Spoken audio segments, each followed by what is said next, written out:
going to keep things popping right along with a thespian who's done comedy, tragedy, and everything in between. She's currently starring in the ABC drama American Crime, and she's so good, it's criminal. Check out Regina King in action. Okay, so we have to talk about American Crime. Back for a third season. Yes. You've already won 2 Emmys for your work on this show. Is it going to be a three-peat? I predict it will be. Well, hey, from your mouth to God's ears, I'll take it. I like the way you think.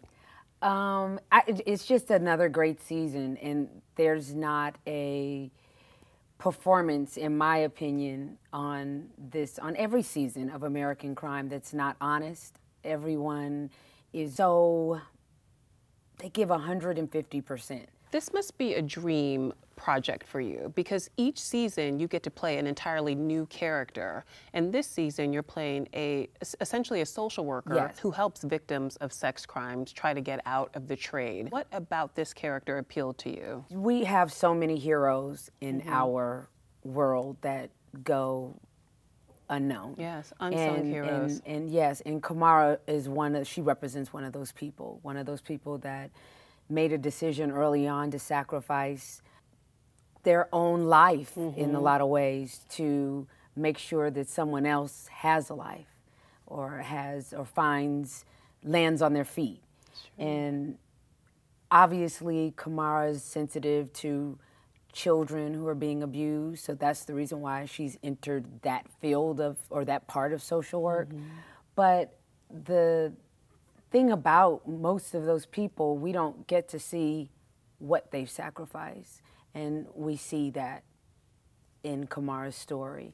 And the balance between the sex trafficking and dealing with them and what's going on in Cara's life personally. She's a woman that's looked up, and now she's trying to have a child, and it's not so easy. So this show in particular deals with a lot of really heavy themes. You know, it's been called a dark show, it's been called a difficult show.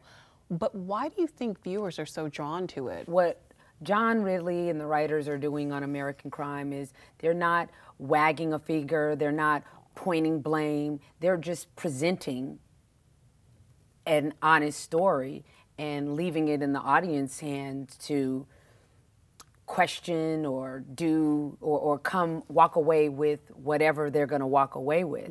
It's not saying that there's a right or a wrong, it's just human.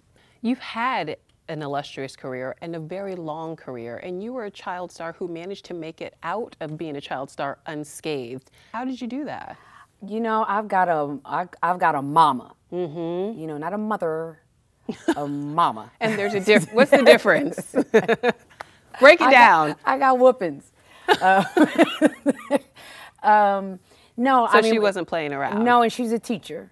So like, not only did we get whoopings, once my mother was very, you know, she used that psychology. We called her Yoda, because she would always, and all the kids on the block, your mom and them Jedi mind tricks.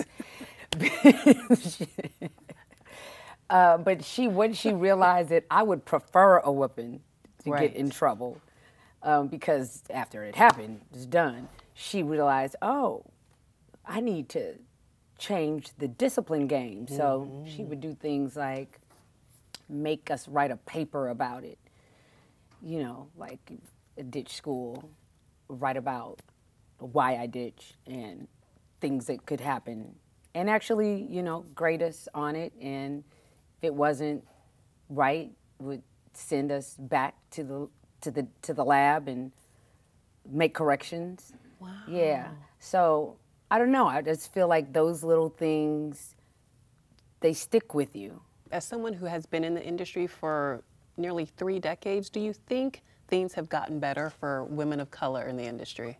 That's a tough question, because I feel like so much has changed. There are so many platforms now where content can air. Right. You know, when that conversation started, especially with TV, there's only broadcast network. Now there's cable, now there's streaming. Right.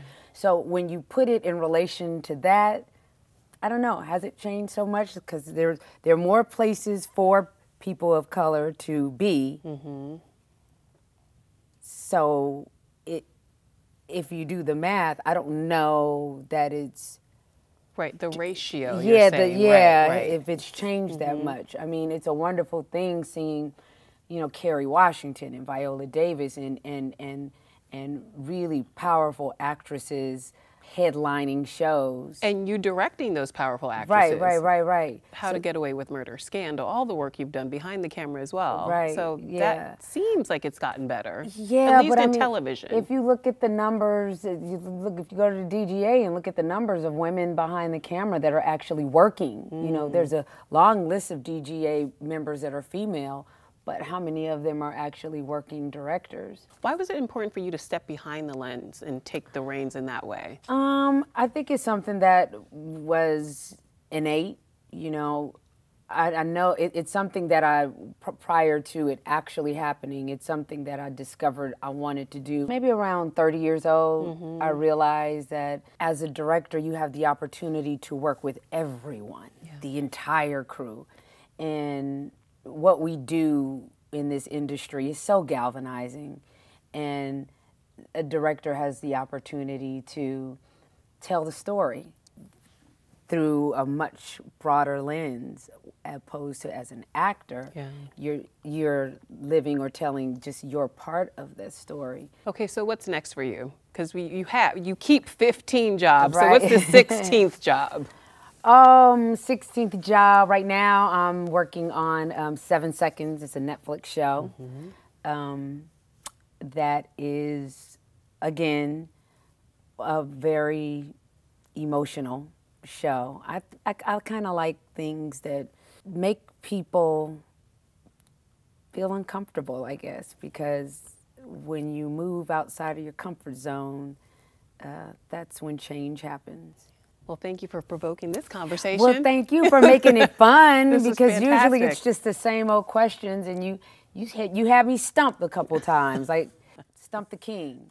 You stumped me. I stumped the king. Yeah.